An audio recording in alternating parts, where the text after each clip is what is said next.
una lógica, un entendimiento de lo que es en una primera instancia la copia privada y en una segunda instancia el derecho de autor del aspecto marcario.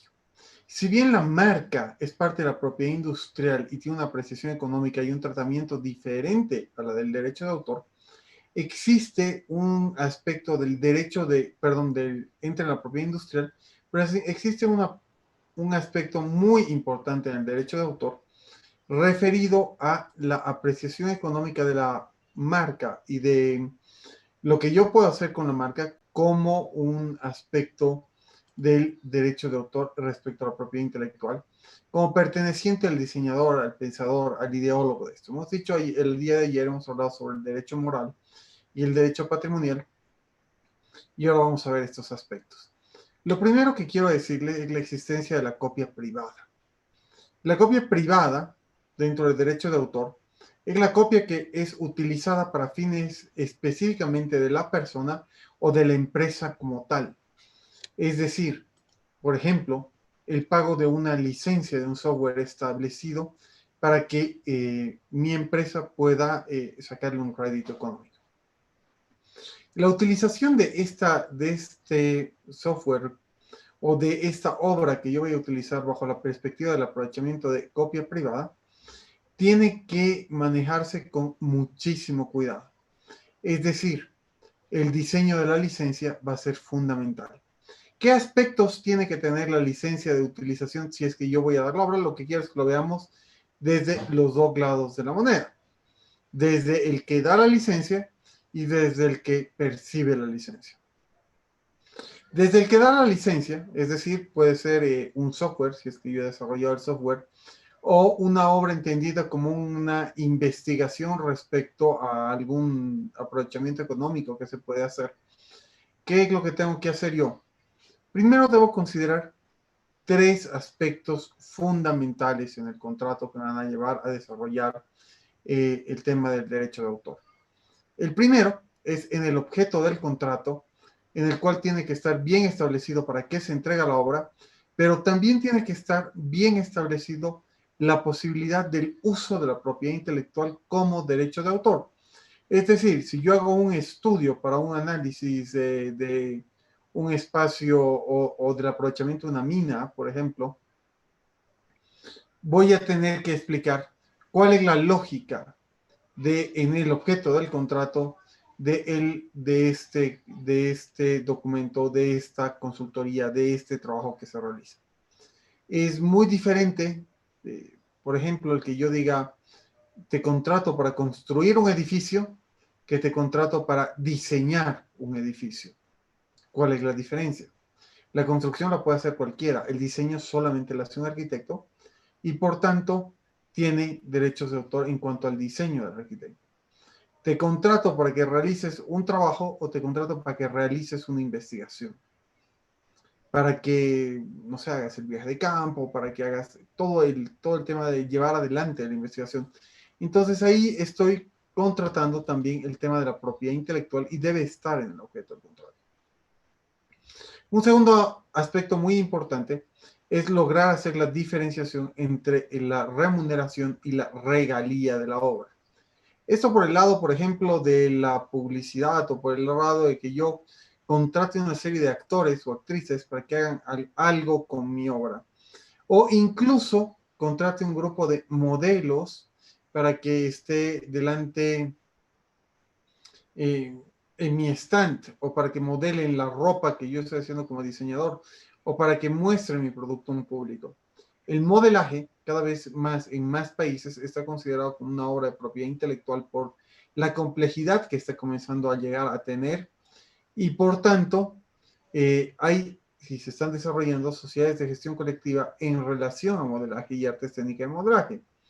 Por tanto, es diferente el hecho de que yo le vaya a pagar o de lo que le vaya a pagar a mis modelos, de lo que luego la sociedad de gestión colectiva con la imagen de estos modelos pueda cobrar para dar el pago de regalías. Entonces tenemos dos elementos diferentes. Uno, que es el pago, y otro, que es la regalía. La regalía la paga el empresario o la empresaria a la sociedad de gestión colectiva, sea cual fuera esta sociedad de gestión colectiva. Bien, entendiendo entonces que estas sociedades están llamadas al pago de regalías por la explotación futura de derechos de autor lejos del contrato, vamos de nuevo a la idea que teníamos en una primera instancia como copia privada. Yo hago una grabación de una serie de spots para propaganda de mi obra. Y no es que voy a, por haber pagado los salarios de todas estas personas o esta consultoría, es que ya eventualmente no voy a hacer nada.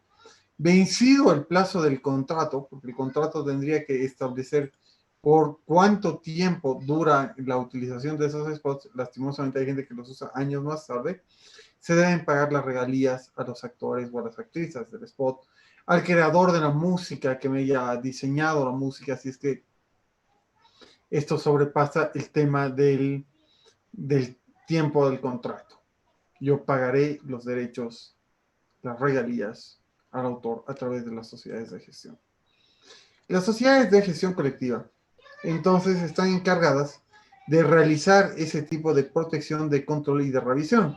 En una telenovela que es repetida, o si se acuerdan del tema del Chavo, que estaban diciendo, no va a volver a salir en ningún lugar del mundo, porque los herederos ya no lo sacan, ya no lo permiten. ¿Qué es lo que ocurre? Cada vez que pasaba el Chavo del Ocho en algún canal de algún lugar del mundo, se pagaban regalías que son adicionales al pago del el sueldo que podrían haber recibido en su tiempo.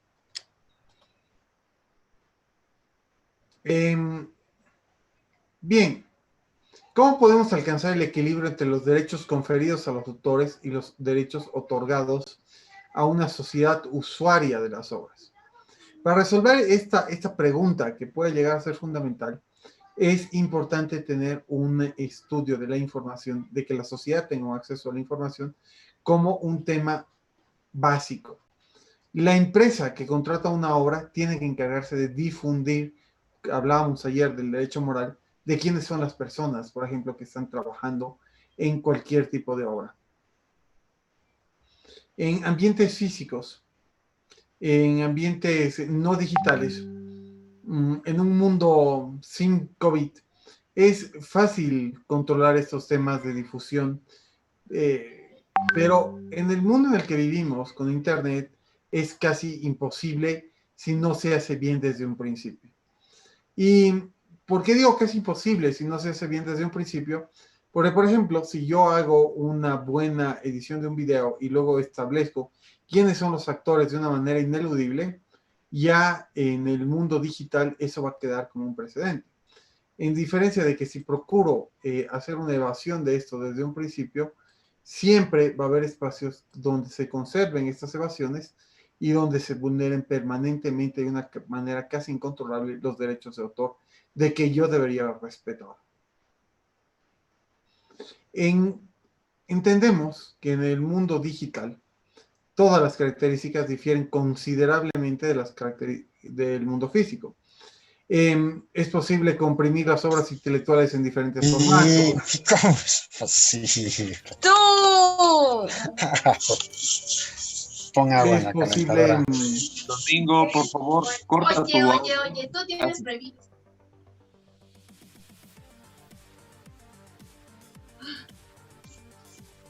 No se preocupen. Una preguntita, don Francisco. ¿Está compartiendo pantalla? Porque no se nota. No, para nada. Por si acaso. Ya muy. De todas formas, está editado, lo vas a cortar la introducción, no se preocupe, ¿listo? Sin problema. Puede continuar, gracias. A ver, lo retomemos entonces. Decíamos, estábamos en el tema de la propiedad intelectual. En el tema digital, entonces, la ley, y ahora en diferentes normas, la ley se tiene que adaptar al mundo digital para poder establecer estas limitaciones que podrían dañar el equilibrio que habría en el entorno físico. Es decir, tenemos que poder establecer normativamente una serie de limitaciones que permitan que incluso en el entorno digital se maneje claramente el tema del derecho de autor, como lo haríamos en un entorno físico que es un poco más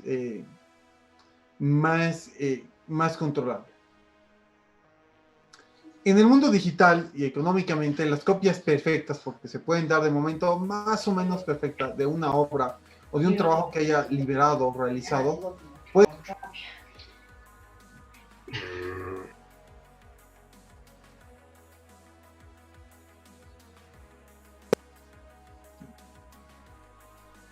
se pueden dañar no solamente a los derechos de los empresarios que encarguen la obra por el tema de la piratería, sino que también pueden dañar directamente la posibilidad de los artistas, de los actores. Entonces, aquí es donde existen una serie de herramientas que internacionalmente nos permiten y la norma nos permite utilizarlos. Por ejemplo, cuando yo realizo una obra desde la perspectiva empresarial, podría utilizar los bien llamados DRMs. ¿Qué son los DRMs? Los DRMs son mecanismos para la protección de propiedad intelectual empresarial que sirven para proteger el derecho de autor que se libera en Internet y que se utiliza desde la perspectiva de empresa. Por ejemplo, un Netflix tiene DRMs para evitar que alguien baje obras de su plataforma. Les voy a ir comentando desde un DRM súper sencillo que apela específicamente a la moral de las personas hasta uno muchísimo más complejo. Un DRM que aplica específicamente a la moral de las personas, el mejor ejemplo era en un juego de Game Boy. Yo creo que muchos de ustedes conocen el tema de Pokémon, que está en boga. Los que copiaban el cartucho, había un nivel secreto que se ganaba al realizar el juego completo al que no podían acceder cuando el juego determinaba que era una copia no autorizada. Entonces se llegaba a través de un barco, la gente iba hacia el barco, los que tenían la copia pirata, y el del barco le decía, mi amigo, por favor compra la copia original si quieres pasar al siguiente nivel. Otro ejemplo de que apela a la moral es un juego que hace Dark Horse, y este juego lo que hicieron es que cada vez que alguien tenía una copia privada de este juego que se llamaba Damas de Guerra, de la empresa Dark Horse, en la copia pirata, al final del programa, salía un anuncio diciendo qué significa un pez con una llave verde. Mucha gente creía que esa pregunta te abría un nivel secreto, o que era como una especie de adelanto para el siguiente juego, y se rebanaron los sesos durante meses buscando el tema, hasta que alguien puso en la página oficial del juego, por favor, Dark Horse, denos una pista más, algo adicional. Y al poner una pista más o algo adicional y más gente ir pidiendo eso y que se haga un movimiento como tal, los que respondieron al final en esta empresa fue en el Twitter, donde le hicieron la pregunta, eso significa que tienes que comprar el libro, la obra original. Es decir, expusieron a todos los piratas ante la comunidad gamer. Eso entonces son DRMs que apelan a la moral y que hacen que la gente como que se sienta un poco mal. Y bueno, y compre el original. Pero luego podemos ir escalando en algunos DRMs diferentes, ¿no? Les repito, todos son legalmente lógicos y permitidos. Uno de los DRMs intermedios va a ser el DRM que se llama archivos corruptibles. Es decir, cuando yo pongo una obra y que puede ser lanzada sin permiso, el archivo, al llegar a un lugar identificado como no propio o no autorizado, se corrompe y se destruye. Y finalmente, el nivel más alto de los DRMs son los que se llaman archivos de ataque. El más conocido son los archivos suicidas, en los cuales el archivo adjuntado a la obra cuando va a un lugar no autorizado, no solamente manda una ubicación de dónde se está realizando la copia o la utilización de la obra privada, perdón, de la obra copiada ilegalmente, sino que además el archivo se suicida corrompiendo y dañando los archivos de la computadora que lo hospeda y muchas veces inutilizando el sistema operativo. Cuando entraron en funcionamiento estos DRMs, los DRMs han levantado mucha controversia, pero en la mayoría de los países han sido aceptados y legalizados. Bolivia, si bien no tiene una norma que acepta los DRMs, tampoco los prohíbe y por tanto pueden ser utilizados para la protección de la propiedad intelectual en derechos de autor. Una cosa también que es importante es que existen los DRMs legales, es decir, contratos vinculantes entre el usuario de la obra y la persona que difunde la obra, es decir, la empresa.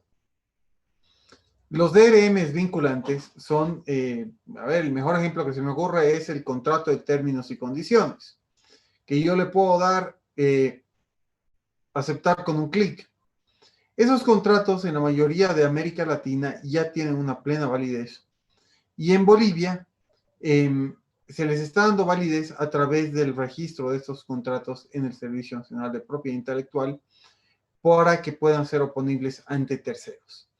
El tema todavía es que nuestra legislación nos mantiene en un limbo, y es decir que estos tienen que ser protegidos, registrados constantemente, es decir, tengo que registrar con cada uno de los usuarios que vaya a hacer, lo tengo que registrar en Senapi. El DRM legal generalmente es la base para el permiso de utilizar un DRM de otra categoría o de otra posibilidad técnica muchísimo más seria. Bien,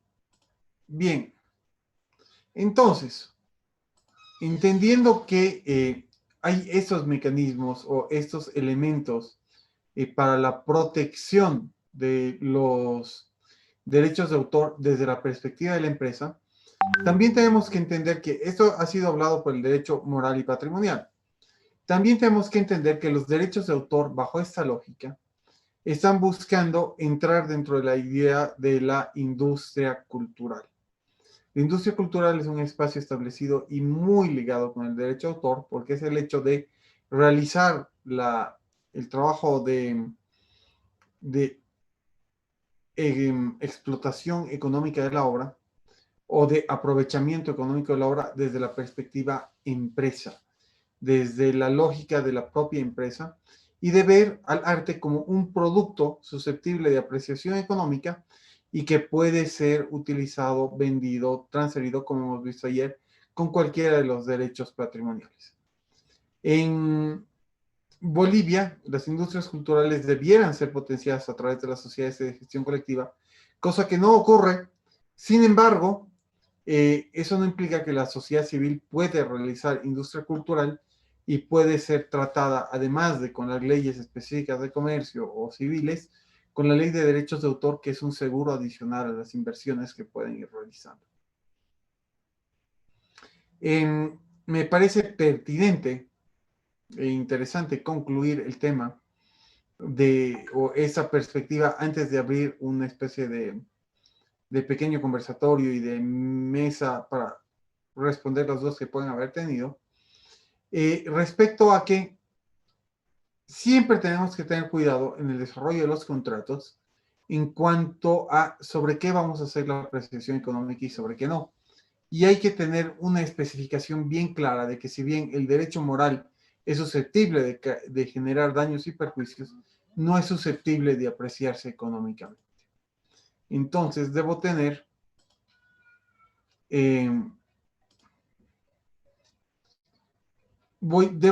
y debo decir que debemos ser muy cuidadosos en ese aspecto específico. Entonces, ahora abro el espacio para ver y para entender y para que podamos dialogar un rato.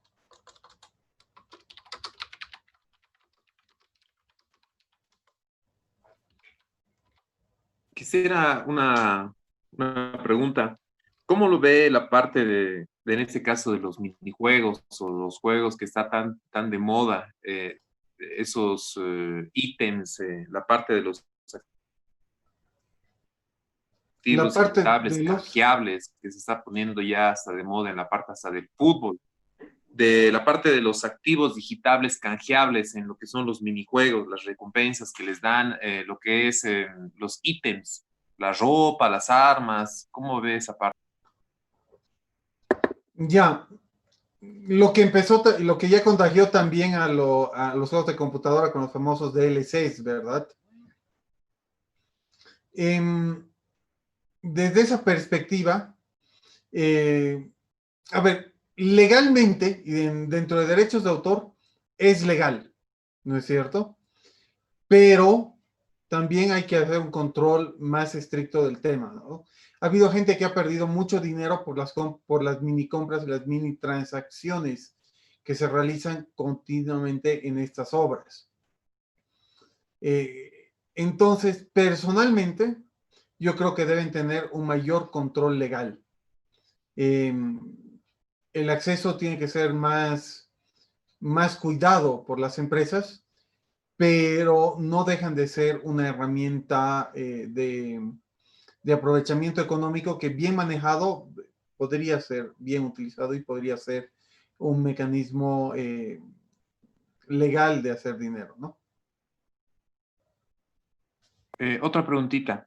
En esta coyuntura en la que vivimos, el emprendimiento que se tiene con la isla virtual, la isla en la nube, es poder dar cabida con herramientas digitales a profesionales, profesores o personas que desean enseñar alguna experiencia que tienen, pero de forma automática. Entonces, ¿cómo podría registrarse esas personas en el SENAPI para que luego las personas que quieran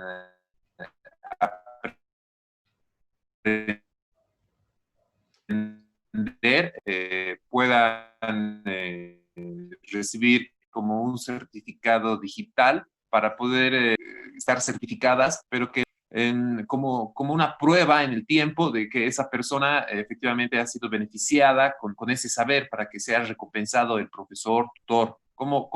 ¿Dónde vendría el SENAPI a tocar en esa parte la parte digital? Ya en Senapi solamente podemos registrar la obra como tal. Realmente no se registran las ideas o no se certifica a los creadores como Senapi, sino más bien registramos la obra y el aprovechamiento económico de la obra. O la posibilidad de que puedan aprovechar económicamente la obra, pero no certificamos a la persona como tal.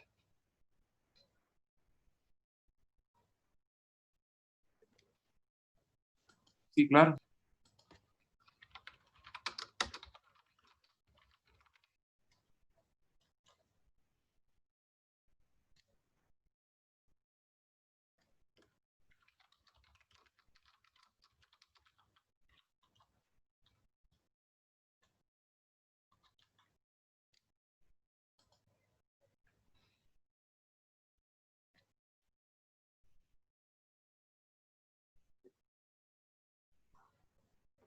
Uh -huh.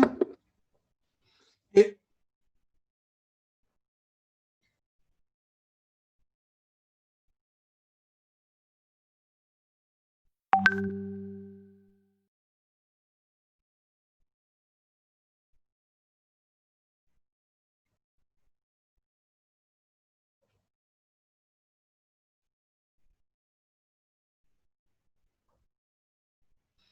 es que en este caso usted lo estaría registrando como un dibujo, pero no está registrando la patente. O sea, es decir, el derecho de autor registra el dibujo, pero no está registrando la patente.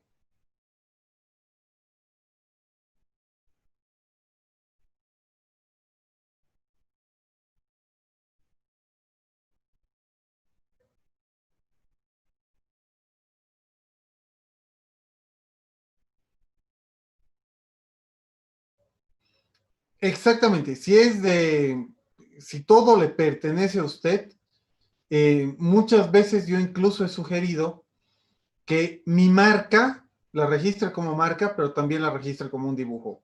Entonces, si me pasa algo en cuanto al abuso de la marca y no he respetado mi derecho por el lado de la propiedad industrial, lo voy a hacer respetar por el lado del derecho de autor. Uno no excluye al otro y es buena idea hacer muchas veces el registro combinado.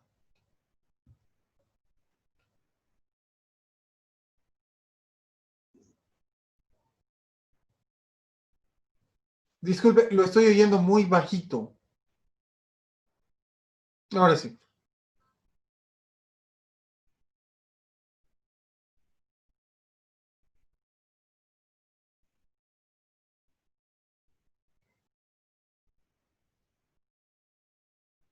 Disculpe, lo pierdo.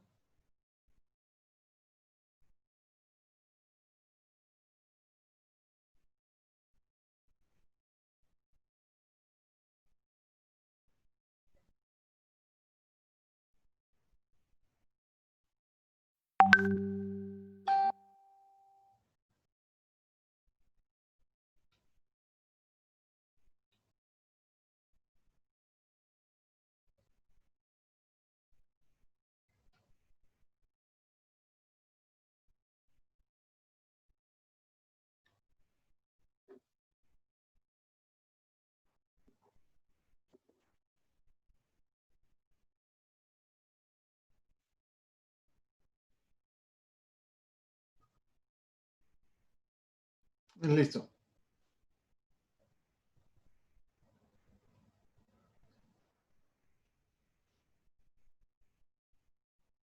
Tal vez alguna otra pregunta de los participantes, por favor.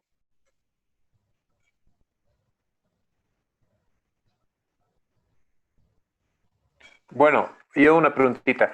Para las personas que están participando, para los emprendedores, para la creación de la parte de las startups, ¿podría darnos un ramillete de consejos para que podamos saber de una forma tal vez un poco más resumida cómo podemos hacer para porque bueno, esa es una parte bien delicada, porque las personas que están en una startup a veces no tienen definido el modelo de negocio porque recién se está creando, se juntan, digamos, entre 7 personas. En ese caso estaría validado lo que mencionó anteriormente de